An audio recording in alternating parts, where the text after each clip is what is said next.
오늘은 전도자의 자세라고 하는 제목으로 말씀을 증거하도록 하겠습니다.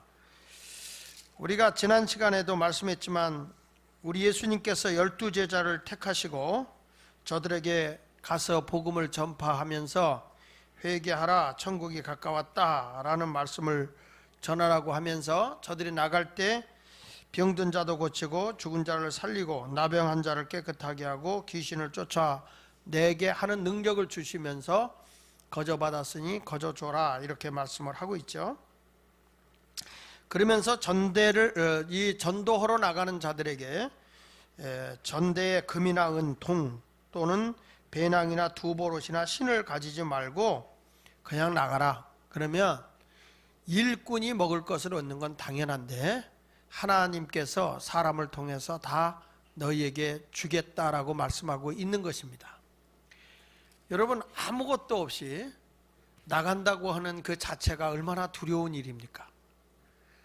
사실 미래에 대해서 확실한 증거가 없잖아요.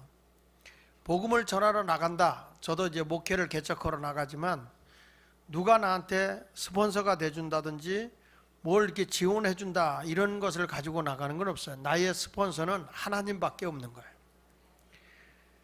그래도 저는 의지하는 구석이 있었어요. 저희 작은아버지가 큰 교회 목사이기 때문에 저는 그 교회 전도사로 있다 나오면 엄청 도와줄 줄 알았어요. 안 도와줘요. 어렵다고 가서 도와달라 그러면 돈이 왼수다. 하나님께 기도하라는 거죠. 하나님께. 근데 사람을 의지하게 되면 하나님이 돕질 않거든요. 그러나 불안하지요. 근데 예수님께서 지금 뭐라는 거 아니? 걱정하지 말고 나가라는 거예요. 나가면서 너희는 어느 집에 들어가든지 그 가정이 평안하기를 축복하고, 그리고 다른 사람에게 요만큼이라도 짐이 되지 마라. 시로라기 하나 짐이 되지 말고 복음을 전하는 자가 되라. 이렇게 말씀하고 있는 내용이 오늘 본문의 말씀이에요. 여러분, 그 당시에도 전도로 나가는 사람들은 미래에 대해서, 내일에 대해서 불안한 거예요. 마찬가지로 현대의 사람들은 어느 시대에 살고 있느냐 물어보면 불안의 시대에 살고 있다 이렇게 말씀드릴 수 있어요. 과거에는 농사 짓던 시절에는 사람들의 훈장이 손에 굳은 살이 100일 정도 일한 것이 참 근면한 사람이다, 성실한 사람이다 인정받는 거였어요. 그런데 현대인의 상징이 뭐냐라고 표현했을 때 찌푸린 이마에 주름살이다 그랬습니다. 그만큼 살기가 힘들어졌다는 얘기죠. 현대의 사람들은 어디다 소망을 두고 사냐면 재물에다 소망을 두고 살든지 아니면 믿을 수 없는 명예와 인기를 위해서 살아가는 듯 합니다. 우리는 흔히 말하기를 여호와는 나의 목자시니 내게 부족함이 없다 그러지만 지금은 돈은 나의 목자시니 내게 부족함이 없다. 돈은 전지전능하시다. 못할 것이 없다 그렇게 생각할지 모르지만 물론 돈으로는 좋은 집, 좋은 침대 살 수 있어도 잠은 살 수 없고, 돈으로 좋은 음식은 사 먹을 수 있어도 맛을 낼 수는 없습니다. 아무리 맛있는 걸 줘도 사람이 입맛을 잃어버리면 맛이 없습니다. 사람이 돈으로 모든 보약은 해 먹을 수 있어도 사람의 생명을 끝까지 지켜낼 수는 없는 것입니다. 그러니까 돈은 전능하다는 말이 틀린 얘기입니다. 필요할 때 쓸 수는 있겠지만 돈이 인생의 전부가 될 수는 없어요. 그런데 사람은 마치 돈 신인 만몬이 우상이 되어버리고 있는 현실에 살고 있고, 그렇지 않으면 사람들의 인기 이런 것에다가 초점을 두고 살아가는 듯 합니다. 우리 어렸을 때만 해도 어른들이 높은 자리에 오는 명예에다가 초점을 뒀어요. 그래서 너 이 다음에 뭐 될래? 그러면 대통령, 장군 또는 장관 이런 것들이 꿈이었어요. 요즘 아이들한테 제가 물어봤어요. 너 뭐 될래? 물어보면 대부분 애들이 가수 될 거예요. 어떤 애들은 자기는 연기인이 될 거예요 라고 얘기하는 사람이 있어요. 지난 주일에 부흥회를 할 때 한경 목사님이 다니는 교회 장로님 자제분이 한국에 나와서 24살이에요. 왜 왔냐 그랬더니 한국에 왜 왔냐 그랬더니 가수 되려고 나왔대요. 가수. 그래서 만나서 우리 아들이 이제 작곡하고 가수들을 많이 하니까 만나서 대화를 하게 해보니까 제 아들이 이런 얘기를 하더라고요. 왜 가수 하려고 그러세요? 그냥 미국으로 가는 게 좋겠네요. 그러더라고요. 그러니까 사람이 왜 그러냐면 그 어떤 것에 보면 인기, 그러나 거기서 그 수많은 사람들이 인기가 하나를 올리는 게 얼마나 힘든 겁니까? 여러분 요즘에 노래 잘하는 사람 엄청 많습니다. 이번에 서울예대에서 예술 그 대학에서 보컬 하는 사람 2명 뽑았대요. 2명. 여자만 2명을 뽑는데 3,200명이 왔대요.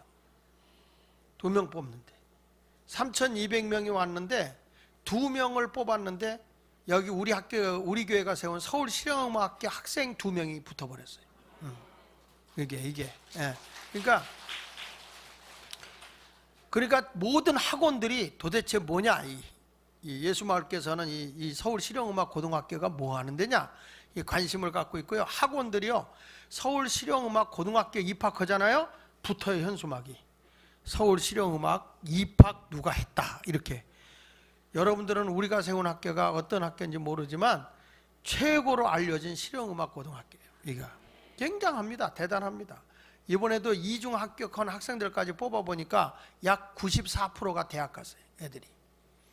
실질적으로 들어간 건 뭐 한 70% 된 것 같아요. 그런데 하여튼 아이들이 그렇게 맨날 학기만 만지고 노래를 하죠. 얘들이, 그런데 그 아이들이 나중에 하다 보면 이게 막 뭐 이게 뭐죠? 위대한 탄생이라든지 뭐 이런 데도 애들이 나가고 하는데 애들이 입상해서 올라가는데 그게 얼마나 힘들고 어려운 일입니까? 그것을 우리가 볼 때 굉장히 인기라고 하는 것도 좋지만 그게 오래 못 가는 거야, 인생이. 사람들은 순간적인 충동과 자극에 의해서 감정적으로 행동을 하고 있는 시대에 살고 있다가 그것이 이루어지지 않으면 불안과 걱정 때문에 때로는 자살도 하고 때로는 일자리 상실에 대한 불안과 공포 때문에 사람이 막 폭력적으로 바뀌어 버리잖아요. 요즘을 보면 정말 선생님도 말해요. 어린이집 선생도 정상인이 아닌 것 같아요. 그렇죠? 어떻게 아기를 바늘로 찔러요? 아기를 바늘로 찌르고 때리고. 그러니 여러분 어디다 우리 애들을 맡기겠어요? 그러니까 자꾸 우리 예수마을교회 어린이집 하는데 너무 장소가 협소해서 우리 이번에 안 하겠다 그랬더니요, 동네에서 데모가 일어난 거예요. 예수마을교회에서 왜 어린이집을 안 하냐. 근데 지금 이 어린이집 한 층을 다 차지해버리면 교회 사무실에 목사님들이 들어갈 자리가 없어.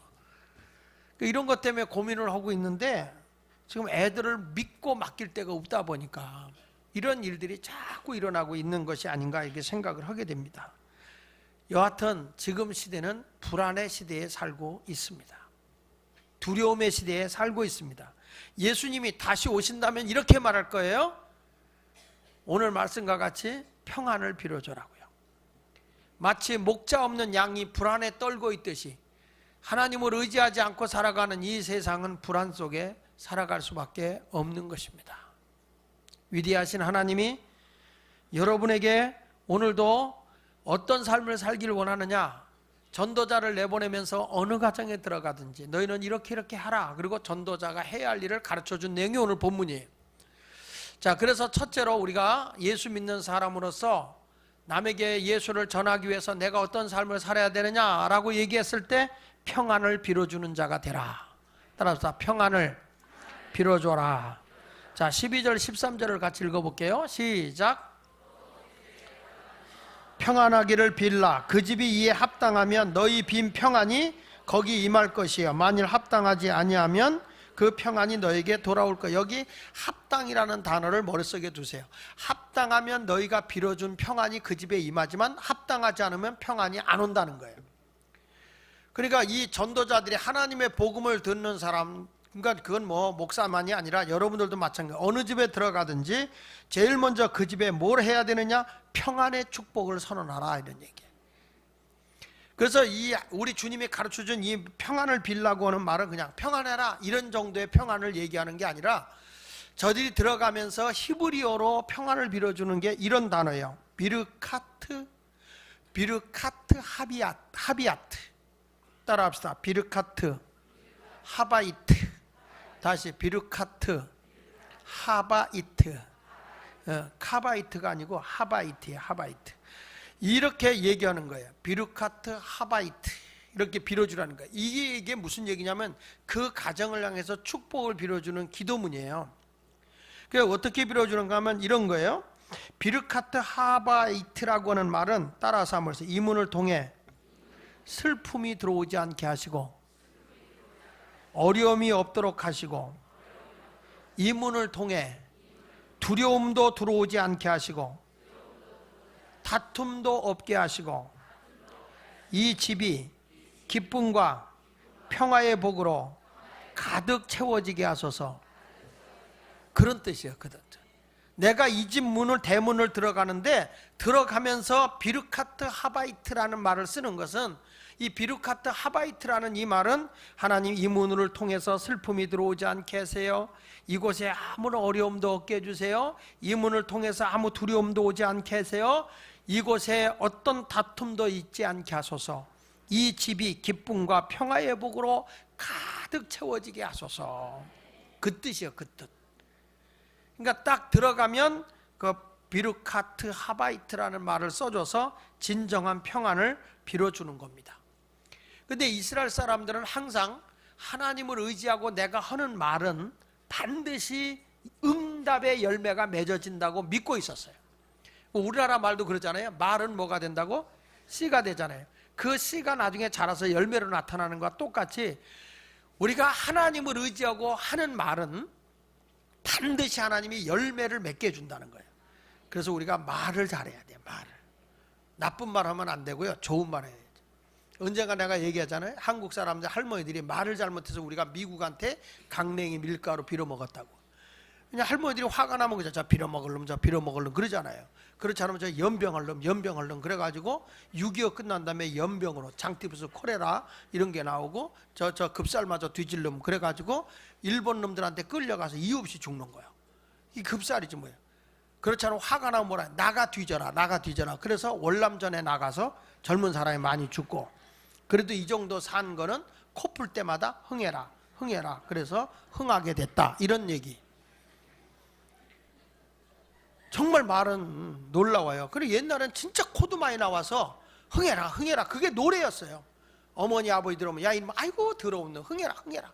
그러면 입으로 흥흥 그랬어요. 그 흥자가 뭐냐면 일어날 흥자, 일어날 흥자. 흥하고 난 뒤부터 요즘 애들은 코 나온 애들이 없어요. 우리 어렸을 때는 코가 여기 달고 살았어. 하도 닦아서 여기가 번질번질했어. 뭐 여기 다 아줌마들, 다 할머니들, 다 내숭 떨지 마, 다 그랬어 그때. 예, 그렇잖아요. 머리는 막 빼뚜껑이 숨어 다니고 막 참비스럽이도 막 우수수 쏟아졌어.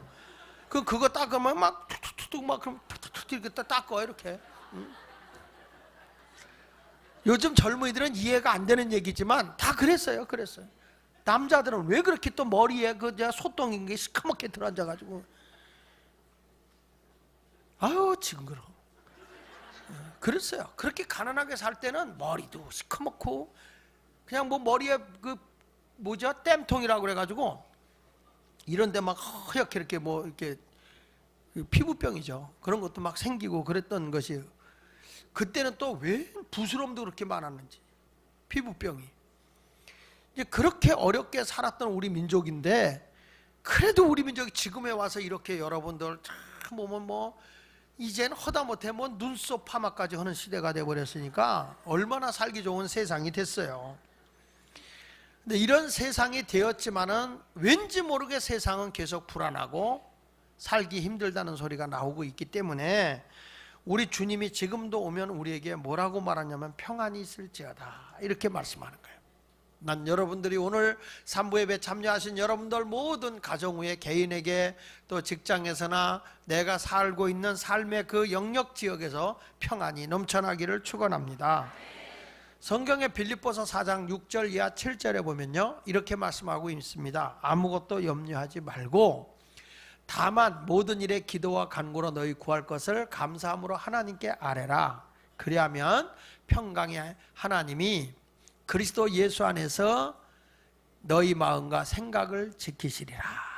여기 보면 모든 지각에 뛰어난 하나님이, 그러니까 평강이 누구에게로부터 오는 거냐? 하나님께로부터 온다는 거예요. 여러분의 생각과 마음까지도 다 지켜주신다고 말씀하고 있는 것입니다. 그러니까 우리가 하나님은 여러분에게 뭘 주기로 하느냐? 평안을 주기를 원하고 있는 것입니다.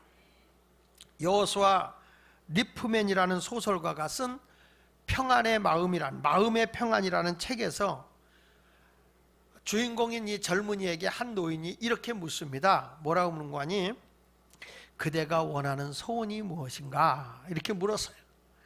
그랬더니 이 젊은이가 뭐라고 말하는 거니? 제 소원은 첫째 건강이고요, 둘째는 재물이고요, 셋째는 미모이고요, 넷째는 재능이고요, 다섯째는 권력이고요, 여섯째는 명예예요. 그렇게 다 요구한 거잖아요. 보세요. 건강, 재물, 미모, 재능, 권력, 명예, 이 6가지를 자기는 소원으로 갖고 있었다는 거예요. 그때 이 할머니가 뭐라고 말한지 아십니까? 그 책에서 말하기를, 소설에서, 그래도 이복의 젊은이, 자네의 마음에 평안이 없다면 그것이 결코 너에게 행복을 줄 수 없다네.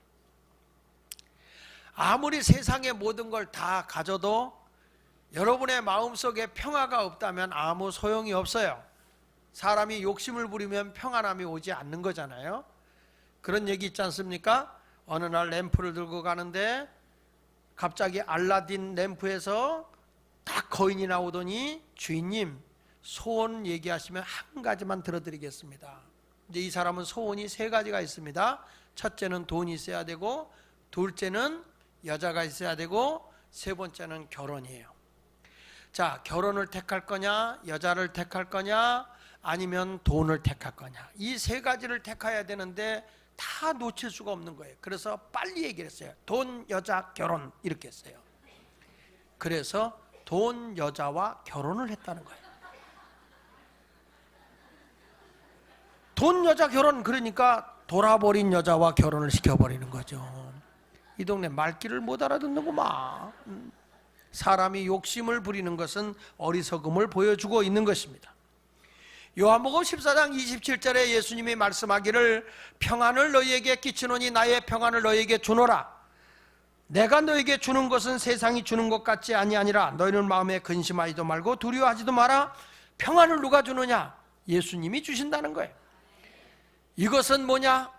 우리가 이 세상의 환경이나 여건에 의해서 움직여지는 것이 아니다. 전능하신 우리 주님만을 믿고 살아가게 되면 너희에게 참된 평안을 주겠다고 말씀을 하고 있는 것입니다.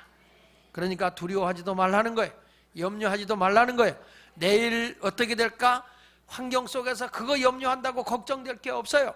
해결될 게 없어요. 오직 하나님을 의지하라는 거예요. 그래서 성령의 열매 가운데 갈라디아서 5장 22절에도 보면 오직 성령의 열매는 사랑과 희락과 화평 꼭 들어가잖아요. 자비, 양성, 충성, 온유, 절제, 하여튼 이런 것들이 쭉 나오는데 오직 성령의 열매는 사랑과 희락과 화평과 이렇게 나오잖아요. 평화예요, 평화. 그러니까 하나님이 주시는 것에서 빼놓을 수 없는 게 뭐냐면 평화예요, 평화. 내가 예수 믿으면 우리 가정에 분열이 생기는 거 아니에요. 참된 평화가 주어져야 되는 것입니다. 진정한 평화는 어떤 사람이냐? 하나님을 의지할 때 와지는 거예요. 성경 말씀 골로새서 1장 20절에 이렇게 말합니다. 뭐라고 하니? 그의 십자가의 피로 화평을 이루사 만물고 땅에 있는 것들이나 하늘에 있는 것들이 그로 말미암아 자기와 화목하게 되기를 기뻐하신다. 하나님과 죄로 인해 원수했던 내가 예수 그리스도의 십자가의 보혈의 피로 우리가 화목하게 이루어지게 되는데, 그 십자가의 피로 화목하게 되기를 원하는 것이 뭐냐라고 했을 때 거기 보면 만물, 곧 땅에 있는 것들이나 하늘에 있는 것들이 그로 말미암아 자기와 화목하게 되기를 기뻐하신다라고 말하고 있어요. 그러니까 모든 피조물이, 여러분 하나님의 사람들이 하나님과 화목하잖아요. 그러면 땅에 있는 모든 것들이 풍요로워지는 거예요. 요엘서에도 보면 하나님의 백성들이 하나님에게 소제와 전제라고는 아침과 저녁에 드리는 예배를 온전히 드리고 하나님과 화목한 관계를 유지하게 되면 땅이 재앙이 오질 않아요. 그래서 우리가 영적인 하나님과의 관계가 올바로 된 것과 땅의 재물의 복은 정비례하는 거예요. 내가 하나님을 가까이 하면 하나님은 무엇을 먹을까 입을까 마실까 염려하지 않아도 무엇이 있어야 할 줄을 아시는 하나님이 공급해 주신다는 거예요. 어떤 분은 그래요. 너무 경기가 없어요. 너무 어려워요. 이때가 무슨 소리인지 아세요? 하나님을 가까이 할 때라는 거예요. 하나님을 예배할 때라는 거예요. 그래야 우리 하나님이 채워준다는 거예요. 염려한다고 해결될 건 없어요. 걱정한다고 되는 것이 아니라 하나님을 가까이 하라는 거예요. 가까이. 그러면 너희에게 무엇을 먹을까 입을까 마실까 염려하지 마라. 이는 이방인들이 구하는 것이다. 너희는 먼저 그의 나라와 그의 의를 구하라. 그리하면 무엇이 있어야 할 줄을 아시는 하나님께서 이 모든 것을 너희에게 더하여 주시리라. 나보다 나를 더 잘 아세요. 하나님이 너에게 뭐가 있어야 되는지 안다는 거예요. 그런데 무엇을 먼저 구하라는 것입니까? 그의 나라와 그의 의를 구하라는 거예요. 내가 하나님의 나라를 구하고 하나님의 뜻을 구하면 우리 하나님께서 무엇이 필요한지를 알고 공급해 주신다는 거죠. 그러니까 우리는 걱정할 필요가 없어요. 염려할 필요가 없어요. 우리 딸을 보니까 아기 둘째를 키우는데 딱 보다 애가 울잖아요. 시계부터 보더라고요. 아, 얘가 배고파서 우네? 아, 얘가 잠투정하네? 얘가 지금 오줌 쌌나 보네? 야, 어쩌면 그렇게 잘 알아. 그 아기보다 엄마가 더 잘 알아. 응애 배고프구나. 응애 쌌구나. 응애 졸리구나. 응애면 만사형통이야. 내가 하나님 아버지 앞에 아버지 하기만 해도 나보다 나를 더 잘 아시는 하나님 아버지께서 무엇이 있어야 할 줄 안다 이 말이야. 그런데 우리는 아버지가 다 알고 계시는데 하나님을 등져놓고 내 멋대로 내가 뭘 해보려고 하니까 힘든 거예요. 고달픈 거예요. 그래서 여러분 예수님과 함께하는 삶을 살아가야 됐잖아요. 고린도후서 5장 20절에 이렇게 말합니다. 시작. 고린도후서 5장 20절 시작. 그러므로 우리가 그리스도를 대신하여 사신이 되어 하나님이 우리를 통하여 너희를 권면하시는 것 같이 그리스도를 대신하여 간청하나니 너희는 누구와 화목하라? 그렇습니다. 내가 우리 주님과 화목하면요 만사형통이야. 평안함이 주어지는 거예요. 하나님이 없는 삶을 살아가면 고달픈 거예요. 인생이. 우리 아이들이요 생명의 빛 대신 예수님이 내 안에 거하지 않으면요 어둠 속에 사는 거예요. 성경에 이사야 48장 22절에 보면 이렇게 말합니다. 여호와께서 말씀하시되 다같이 악인에게는 평강이 없다. 악하게 사는 자에게는 평강이 없는 거예요. 진정한 평안이 뭔지 아세요? 평화로운 지대에서 지내는 것이 평화일까? 예? 이런 분위기, 이런 그림이 있습니다. 한 그림을 보니까 평화로운 그런 들판에 새 집을 짓고 거기서 새하고 어미새가 착 거하면서 먹을 걸 물어다 주는 게 보여요. 평화롭죠, 그렇죠? 평화로운 곳에서. 그런데 한 그림을 보니까 막 폭포가 쏟아지는 거기에 나무 하나가 이렇게 폭포로 이렇게 흘러가듯이 탁 이렇게 널려져 있어요. 그런데 그 폭포에 뻗어 있는 나무 위에 새 집을 짓고 새가 거기서 새끼를 돌보고 있어요. 물보라를 맞아가면서 털에 옷이 다 젖어 있는데도 그 새끼를 보았는데 새끼들은 그 어미 앞에서 입을 쫙쫙 벌리면서 먹을 걸 물어다 주는 그 어미, 그리고 어미가 너무 물에 날릴까봐 그걸 이렇게 감싸고 있는 모습이 나와요. 여러분 어느 게 더 평화예요? 저쪽 들판에 아무 근심이 없게 먹을 게 풍요로운 들판과 여기는 물보라가 막 치는데 거기서 새끼를 보호해 주는 어미와 어느 게 더 평화예요? 1번 들판, 2번 물보라 속에 폭포 위에 새. 1번, 2번, 1번, 2번. 진짜 평화는요 물보라 속에서도 어미의 돌봄 속에 평안하게 있는 그것, 환경을 넘어서는 거예요. 그래서 생각을 해봤어요. 들판에 있는 저것들은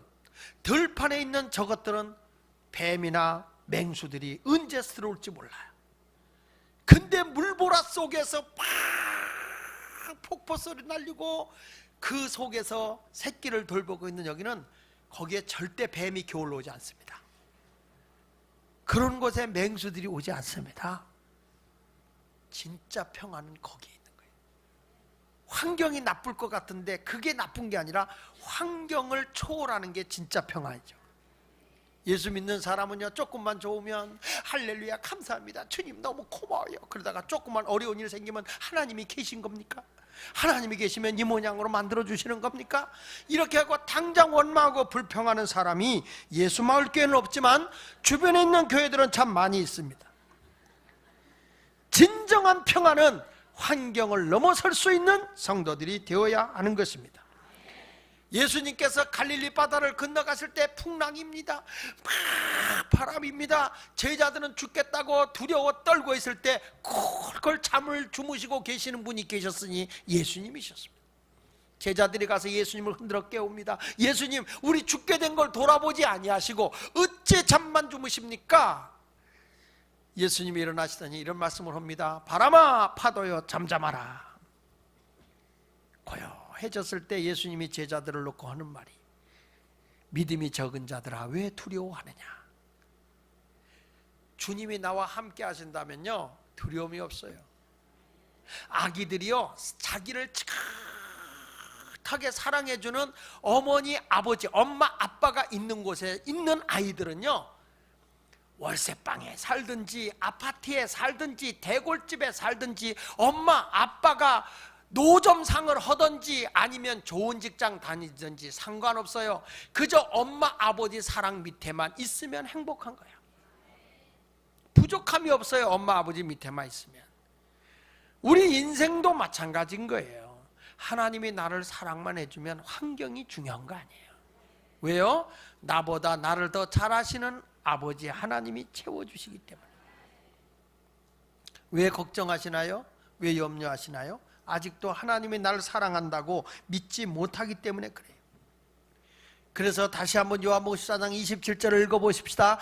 평안을 너희에게 끼치노니 곧 나의 평안을 너희에게 주노라. 내가 너희에게 주는 것은 세상이 주는 것 같지 않다. 뭐죠? 세상은 좋아야 평안이잖아요. 너희는 마음에 근심하지도 말고 뭐 하지도 마라? 어떤 환경에서도 두려워하지 마라. 근심하지 마라. 너보다 내가 더 잘 알아. 그 얘기예요. 그러니까 내가 너에게 평안을 주노니, 내가 주는 평안은 세상 평안하고 달라. 환경이 나빠도 평화가 와요. 마치 요셉과 같이 하루아침에 노예로 팔려가고 하루아침에 죄인이 돼서 감옥에 갇혀도 전능하신 하나님이 나와 함께함을 믿으니까 낙심하지 않아요. 두려워하지 않아요. 더 기도하고 하나님과 가까이 하다 보니 애굽의 총리가 되고 온 가족을 구원해내는 지도자가 되는 거예요.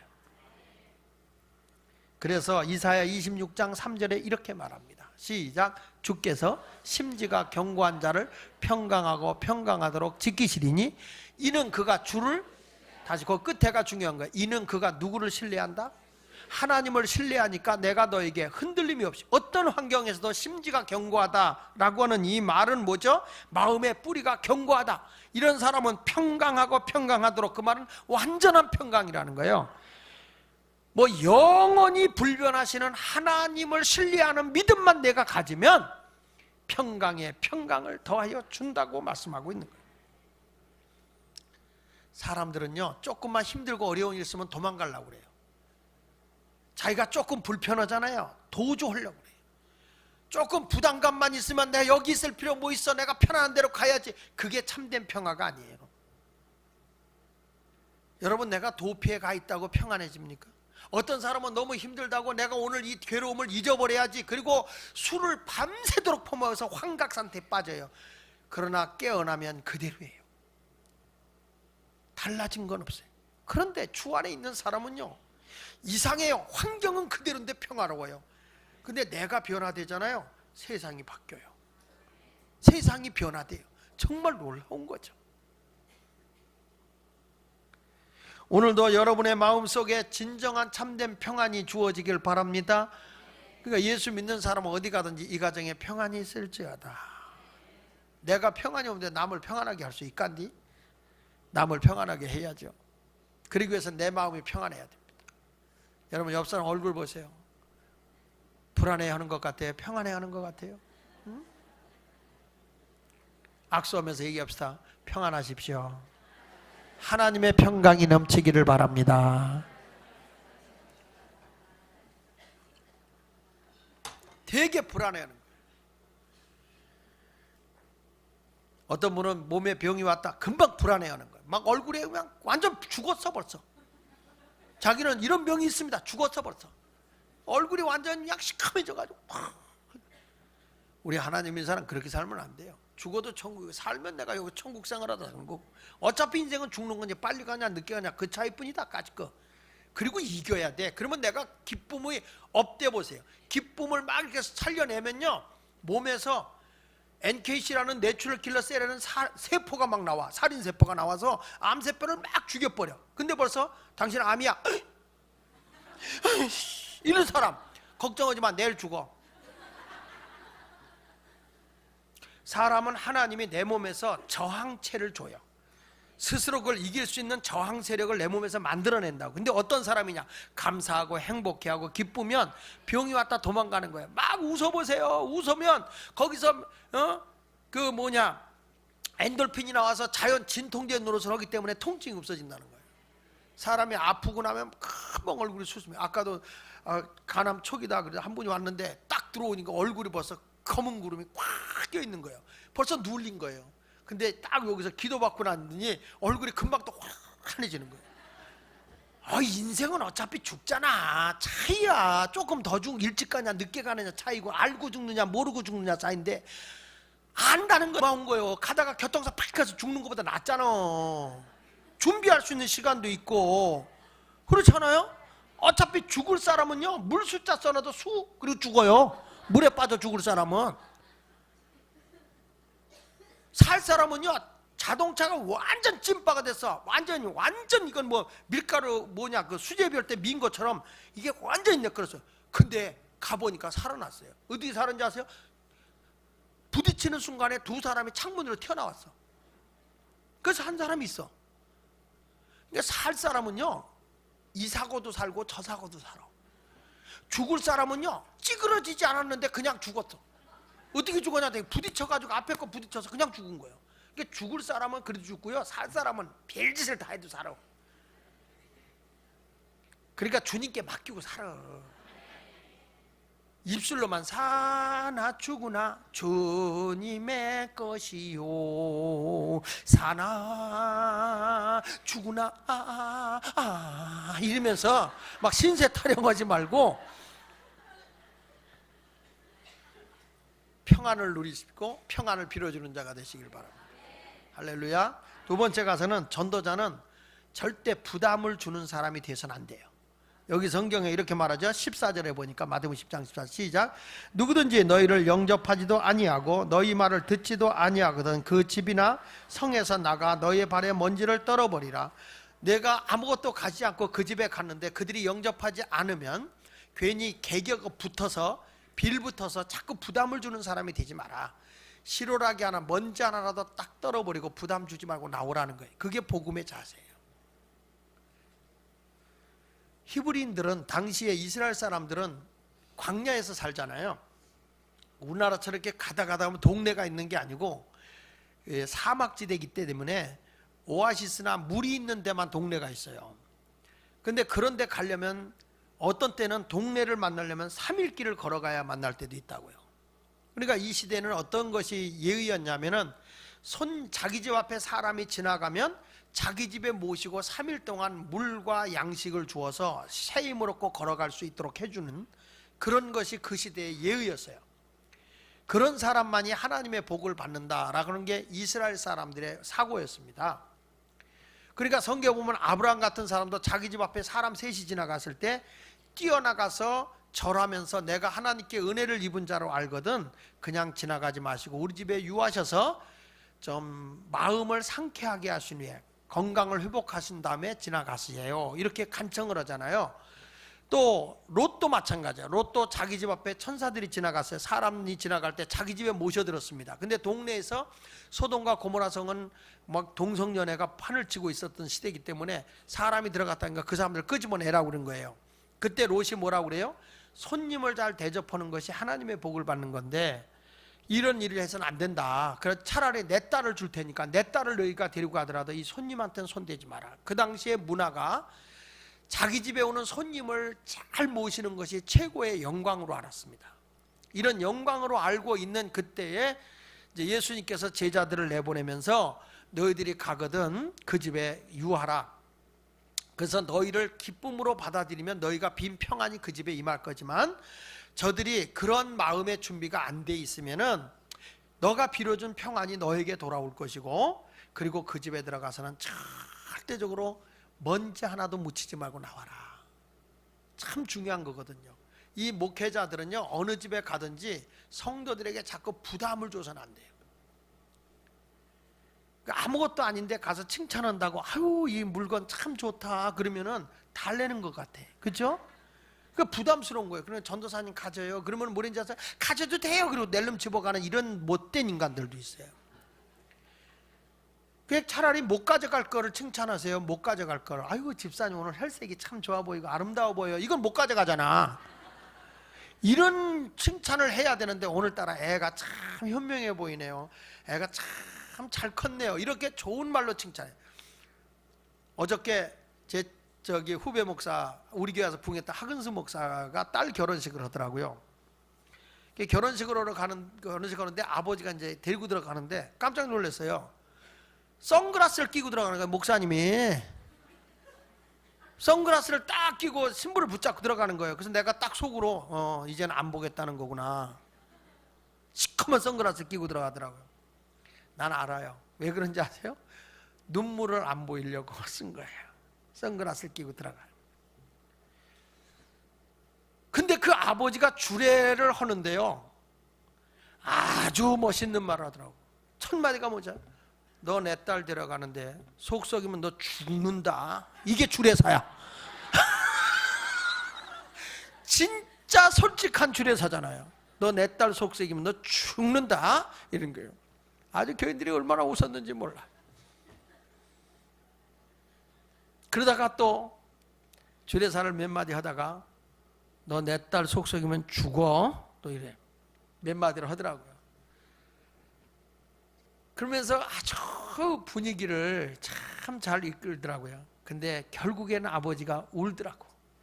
딸을 보내면서 그렇게 죽어 하는 게 진짜 죽어 그랬겠어요?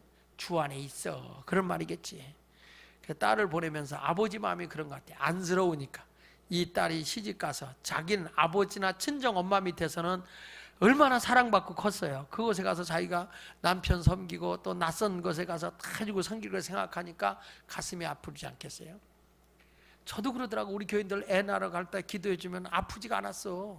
잘 나라고 그러고 왔어요. 내 딸 애 낳으러 간다니까 왜 이렇게 가슴이 아픈지.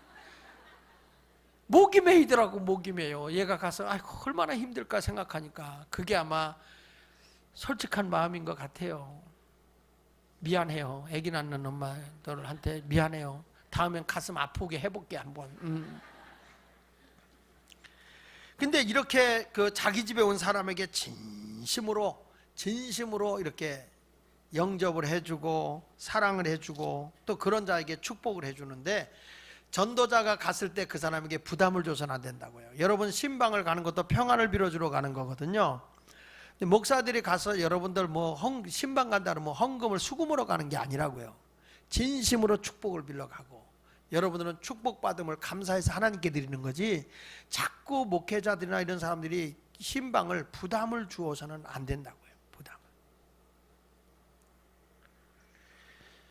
그래서 성경에 뭐가 있냐면 주님이 여러분 사랑하잖아요. 그러니까 사랑하니까 이젠 두려워할 필요가 없어요. 얼마나 여러분을 사랑합니까? 졸지도 주무시지도 않냐며 눈동자 같은 나를 사랑하잖아요. 성경 말씀 요한일서 4장 18절에 보면 이런 말씀이 나와요. 시작. 사랑 안에 두려움이 없고 온전한 사랑이 두려움을 내어 쫓나니 두려움은 형벌이 있음이라. 두려워하는 자는 사랑 안에서 온전히 이루지 못하느니라. 여기 보니까 사랑 안에는 두려움 없고 온전한 사랑 안에는 두려움을 내쫓는 거예요. 이걸 믿으십시오. 내가 힘들고 어려운 일이 생기잖아요. 외치십시오. 하나님은 나를 사랑한다. 졸지도 주무시도 아니면 눈동자 같이 나를 지켜주시는 하나님께서 나를 사랑한다. 이런 믿음을 가지고 살면 불안과 공포가 내 속에서 떠나가는 거예요. 얼마나 하나님이 나를 사랑하는지 믿고 살아야 돼요. 할렐루야. 미국의 ABC 방송국에 오랫동안 쇼 프로를 토크쇼를 진행했던 오프라 윈프리라고 하는 흑인 여성이 있었죠. 아주 그분은 정말로 미국 사회에 엄청난 영향력을 미쳤던 여인이에요. 얼마나 이분이 영향을 크게 미쳤냐면요, 내가 어떤 책을 읽어보니까 라는 말 한마디 하면요, 그 다음날 책이 얼마나 팔리냐, 이거는 베스트셀러가 아니라 초베스트셀러예요.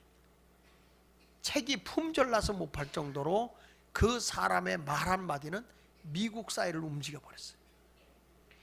이분이 토크쇼 하다가 어느 고아원을 갔더니, 어느 양로원을 갔더니 경제적으로 어려운 것 같더라 라고 10초만 얘기했는데 그 다음날 수백억 불이 모금이 됐다는 거예요. 말 한마디에. 그 윈프리가요, 예수 말교회 건축하는데 어렵다 그러면요, 내일 건축공이 다 나오는 거예요. 다 나오는 거예요. 정말 엄청난 그런 영향력을 행사했던 여인이 오프라 윈프리라고 하는 여인이죠. 정말 미국 사회에 큰 영향을 미쳤던 분인데, 도대체 이분이 무엇에서 그런 영향력을 행사할 수 있었을까? 그냥 말한다고 영향력이 온 건 아니거든요. 도대체 저 여인이 그 미국 사회에 영향을 미친 분명한 배경이 있을 것이다. 근데 그 여인이 쓴 책 가운데서 이런 책이 있어요. 이것이 사명이다. 이것이 사명이다라는 책에 보면 그분의 자기 마음속에 가지고 있는 4가지를 정리해 놓은 게 있어요. 참 감동스러운데 그분이 이런 얘기죠. 첫째는 뭐냐면, 남보다 더 가졌다는 것은 축복이 아니고 사명이다. 한번 따라합시다. 남보다 더 가졌다는 것은 축복이 아니고 사명이다. 내가 더 많이 가진 것은 내가 다른 사람을 도와야 할 사명이 내게 있다는 거예요. 두 번째 가서는 남보다 아파하는 마음이 내게 있다면 그것은 고통이 아니라 사명이다. 여러분 그렇잖아요. 누가 힘든 일 있으면 막 가슴 아파하잖아요. 누가 슬픈 일 있으면 얼마나 가슴이 저리가 아프잖아요. 그렇죠? 내 일이 아닌데도 막 가슴이 아파요. 이거는요 사명이라는 거예요. 이게 어떤 사람은요, 누가 힘든 일 생기잖아요. 사명이 없는 사람 뭐냐, 가슴 아파하는 게 아니라 아이고 노는 꼴이 그런 일 당할 것 같았어. 아주 쌤통이야. 이런 인간은 사명이 없는 거예요. 근데 이런 분 있어요. 누가 막 울잖아, 같이 우는 분 있어요. 누가 힘들어하잖아요, 같이 힘들어해요. 그 왜 그래요? 사명이 있기 때문에. 가슴이 아파. 가슴이 아파. 우리 교인이 그런 분이 있더라고요. 기도를 하는데 목사님이 강단에만 서면 너무 안쓰럽대. 내가 너무 안쓰럽대. 목사님이 교회 건축하는 너무 힘들어하고 안쓰러워진대. 그건요, 본인이 가슴 아픈 게 고통이 아니라 그건 사명인 거예요. 목사님과 함께 하라는 사명인 거야 그게. 허허, 이 동네 벌써 주눅이 들어간 거예요. 주눅이. 내가요, 한 영혼이, 누가 저 영혼이 전도를 못, 저 영혼이 예수를 안 믿고 지옥 갈 걸 생각하면 막 가슴이 아픈 거야. 그러면 이 사람은 전도에 사명이 있는 거예요. 사명이. 세 번째 가서 이 오프라 윈프리라고 하는 여인이 한 얘기인데, 세 번째는 뭐냐, 남보다 설레는 것이 있다면 그것은 망상이 아니라 사명이다. 따라합시다. 남보다 설레는 것이 있다면 그것은 망상이 아니라 사명이다. 무엇인가 좀 뭐 하면 막 설레는 마음이 생기잖아요. 어저께 제가 우리 이제 청년들 35세 이상 되시는 분들 청년들이 이제 우리 예수말교 청년부에 예배에 있다가 이제 이 청년들이 이제 올라와서 여기서 같이 이제 사역을 하자. 그리고 어저께 모였어요. 같이 식사하면서 모였는데 같이 얘기를 하다 보니까 애들이 우리 교인들 가운데 나이, 이제는 그전에는 시집장가 안 가는 게 수치였지만 요즘에는 그냥 뭐 35세 이상도 시집장가 안 가는 게 그냥 보편화돼 버렸어요. 이제는 그게 흠이 아니에요. 자꾸 애들 너 왜 시집 안 가냐, 너 장가 안 가냐 그러지 마라. 지들이 꽂히면 가요. 여러분들 그 말 한다고, 그 속으로 그런다고, 그러면 데려다 줘, 나 갈게 그런다고.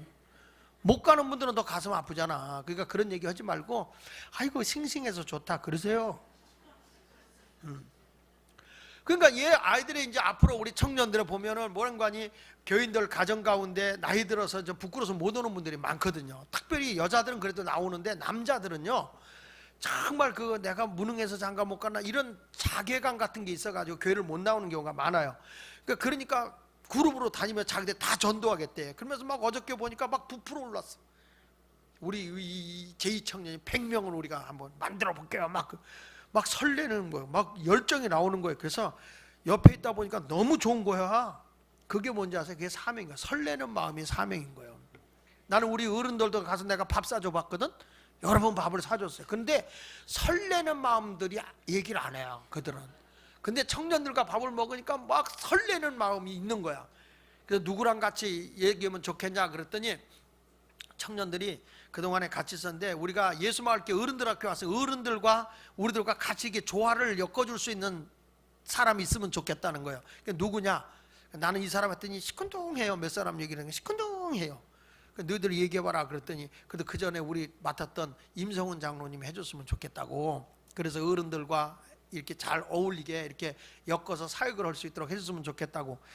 그래? 그래서 전화를 했어요. 전화하고 임성훈 장로님 당신을 원하는데 어떻게 하면 좋겠냐? 바쁜데 그래도 해서 이렇게 하겠냐 그랬더니 바로 해주겠다고 그러더라고. 임성훈 장로님 그렇다고 같이 이러겠다고. 그랬더니 식당이 떠나가더라고. 와 하고 환호성을 지르며 좋아하는 거예요. 난 깜짝 놀랐어요. 난 이렇게 가도요 우리 청년들이 제가 왔다고 환호성 지르는 경우 없어요. 어저께. 근데 저들의 마음속에 뭔가 해보겠다는 마음이, 설레는 마음이 있더라고요. 이게 뭐냐면 이게 사명이라는 거예요. 무슨 이럴 때 설레는 마음이 없다? 그거는 사명이 아닌 거예요. 그러니까 그 윈프리라고 하는 그 토크의 여왕이 왜 저렇게 큰 영향을 미쳤냐 하면 그가 다른 사람이 갖지 못한 사명감이 있었다는 거예요. 네 번째 가서 그 사람은 이런 얘기를 해서 따라합시다. 남보다 부담되는 것이 있다면 그것은 강요가 아니라 사명이다. 예. 내가 남보다 무슨 부담감을 더 느낀다 이거예요. 부담을 갖는다는 건 그거는 절대로 여러분 강요가 아닌 거예요. 그건 아니라 사명이라는 거예요. 사명. 거룩한 부담감은요 짐이 아닙니다. 거룩한 부담감은 하늘이 내게 주신 사명의 소리인 거예요. 하나님의 하늘의 사명의 소리가 내게 들린 겁니다. 나를 통해서 꼭 이루시기를 원하시는 하나님의 부르심인 거예요. 마치 모세를 부를 때 모세가 나 못해요, 나 안 해요 그래도 결국엔 하나님의 부르심 앞에 이스라엘의 민족의 지도자가 되는 사명을 갖지 않습니까? 그런 사명자가 있을 때 세상이 바뀌는 거죠. 여러분 교회 이럴 때 이런 분이 있어요. 교회가 부담스러워 힘들어 이렇다고 해서 자리를 박차고 나가는 게 잘하는 게 아니에요. 부담은 소명이에요. 그건 사명인 거예요. 그 사명을 감당해 나가야 되는 것입니다. 사명의 부담이라는 것은 무슨 사명이냐? 남을 행복하게 하는 것이지 남을 부담스럽게 하는 것이 아니에요. 내가 하나님의 은혜를 입어서 사명자가 되었다 그러면 다른 사람을 행복하게 내가 만들 책임이 있는 거예요. 적어도 교회 교역자들이 되면 부담을 줘서는 안 돼. 행복한 사람이 돼. 어저께 제가 동탄의 결혼식에 갔다가 누굴 만나냐면 전에 제가 얘기했던 신기도 목사님이죠. 신기도 목사. 네팔에 가서 선교도 하고 막 거지들 머리 감겨주고 머리 깎여주고 그랬다고 하는 그 친구 있어요. 신기도 목사를 만났어요. 만나가지고 어저께 제 집사람하고 같이 차 마시면서 야 신목사야 한번 우리 교회 와서 설교해라. 그래서 제가 3월 13일 금요 심야기도 때 오라고 그랬어요. 이 친구 정말 지금도 그 생활을 하는 거예요. 외국인들 온 사람들을 다 챙기고 있는 거예요. 여기서 동탄에서 목회하면서도 자긴 그래. 목사님 우리 제일 위에는요 외국인들 묵는 집이에요. 사모님이 옆에 있다가 얼마나 웃기냐면 날들어 그래요. 목사님 여전히 대책 없는 사람이에요. 그래. 왜? 네팔에 이 사람들 데리고 가서 무조건 이 건물 하나 어떤 네팔 사람이 감동받아서 땅을 내놨대요. 거기다 저 준다고 하는데 자기 교회도 없는 주제에 교회 주준다고 해가지고 헐고서는 가가지고 돈이 안 거치니까 이 친구가 자기가 톱을 가지고 하다가 손이 여기가 나가버렸어. 이거 할 줄 모르는 사람은 여기 팍팍 했다 나한테 보여주는데 그래가지고 자기가 여기에 신경이 끊어졌다는 거예요. 그러면서 하는데 정말 나는 우리 남편이 이 손가락이 잘라나간 줄 알았대요. 근데 이게요 소문이 난 거예요. 소문이 났는데 거기 있던 네팔 식구들이 우리가 이거 짓자, 저 목사님이 저렇게 고생하는데, 그래가지고 교회를 이제 해가지고 하는데 돈이 그래도 거기에 얼마가 필요하냐면 돈이 좀 많이 가야 되는 거야. 가야 되는데 어떤 분이 와가지고 목사님이 이게 다쳤다 그러니까 교인이 500만 원을 주더래. 목사 이걸 빨리 치료하시라고. 그러니까 이 목사님이 뭐라냐면 알았다고, 내가 네팔로 보낼 거라고. 왜 이걸 보내냐 그랬더니 그분이 굉장히 기분 나빠하더랍니다. 굉장히 기분 나빠하더래. 당신 지금 다쳐갖고 이거 수술하고 빨리 해야 되는데 왜 그걸 당신 몸만으로 그걸로 보냈대. 내가 하나님 앞에 약속한 게 있다고. 거기 네팔 교회 줘주기로 했는데 돈을 못 보내서 그런다고. 그랬더니 그분이 도대체 당신 얼마 있으면 그 교회를 짓느냐 그랬더니 5천만 원 있어야 된다 그랬대. 그랬더니 그러면 그거 내가 줄 테니까 빨리 치료하라고. 그래서 그걸로 치료하고 5천만 원 얻어서 보냈대요. 그러면서 하는 얘기가 목사님 팔 자르는 것도 은혜라니까요. 이거 잘라진 거 없으면 내가 5천만 원 어떻게 보내요. 이거 잘라가지고 가야 되잖아요. 난 너무 감사해. 막 흥분돼가지고 결혼식 끝나고 나 거기서 되게 늦게 왔어요. 그 친구한테 붙들려가지고 막 여기서 열정이 막 끌어오르는데 못 당하는 거예요. 그래서 내가 그랬어. 야 그러지 마. 우리 교회 와서 내가 해라. 너 그전부터도 노숙인들 먹을 거 없을 때 소금 찍어 먹으면서 그 사역을 하고 막 머리도 깎아주고. 내가 사모님 지금도 머리 깎아줘. 근데 지금도 머리 깎아준대. 그 전에 머리 깎아왔는데 사모님 이쪽은 길고 이쪽은 짧고 이렇게 올라가고. 근데 그 사모님이 그것도 감사한 거야. 대단하신 분들이에요. 그래서 내가 다음 주에 일찍 올라와라. 3월 14일 일찍 두뇌 분이 올라와라. 올라와서 같이 밥도 먹고 선물도 하나 해줄게. 올라와라. 그렇게 오는데 정말 순수한 거예요. 그러니까 우리 교회에서 출신들이요, 여러분 여기 와서 정말 호의롭게 살지 못해서 그렇게 고생하면서 여기서 사명 갖고 나갔어. 우리 그분들이 나가서 목회를 그렇게 잘하는 거예요. 열심히 하는 거야. 그거 뭐냐면 여기 있으면서 다 거저 이렇게 이렇게 호의호식하지 않았어요. 그 친구 학비 2번 받았다고 그랬잖아요. 어찌해야 좋을지 몰라가지고. 그 친구요, 그 친구. 근데 지금도 나가서 그냥 그 열정을 못 당하는 거야. 사명은 그런 겁니다. 그러니까 뭐 있는 거 다 주고 싶어. 나도. 근데 이런 사람 있잖아. 있는 거 뺏고 싶은 사람 있지. 저놈의 새끼는 저건 줬다가 도로 뺏어야 돼 저건. 이런 사람이 혹 가다가 있어 없어? 나만 그런가 봐. 난 아직 목사가 덜 됐어. 그래서 근데 뭐 있으면 있는 대로 막 주고 싶은 사람이 있는 거예요. 이번에도 우리 강사님 오셔서 수고하셨잖아요.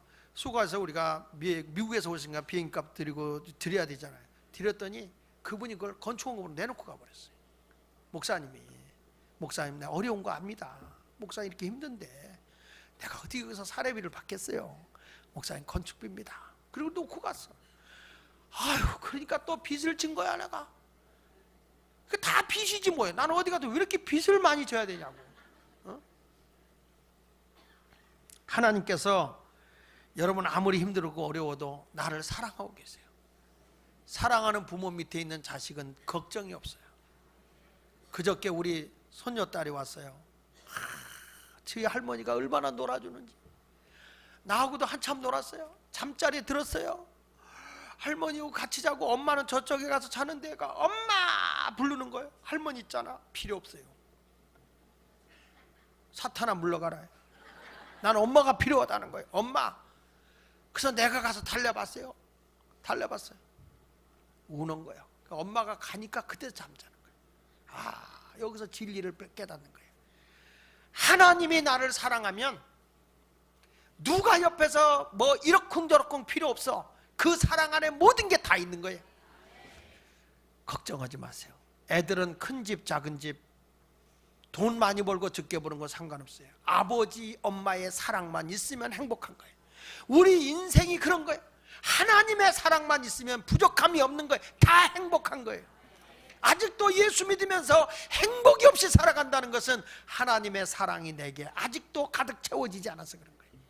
눈동자같이 지켜주시는 하나님을 믿으시면서 따라합시다. 사랑은 두려움을 내쫓는다. 크게 외치세요. 하나님은 나를 사랑하십니다. 변함없이 나를 사랑하십니다. 기도하겠습니다.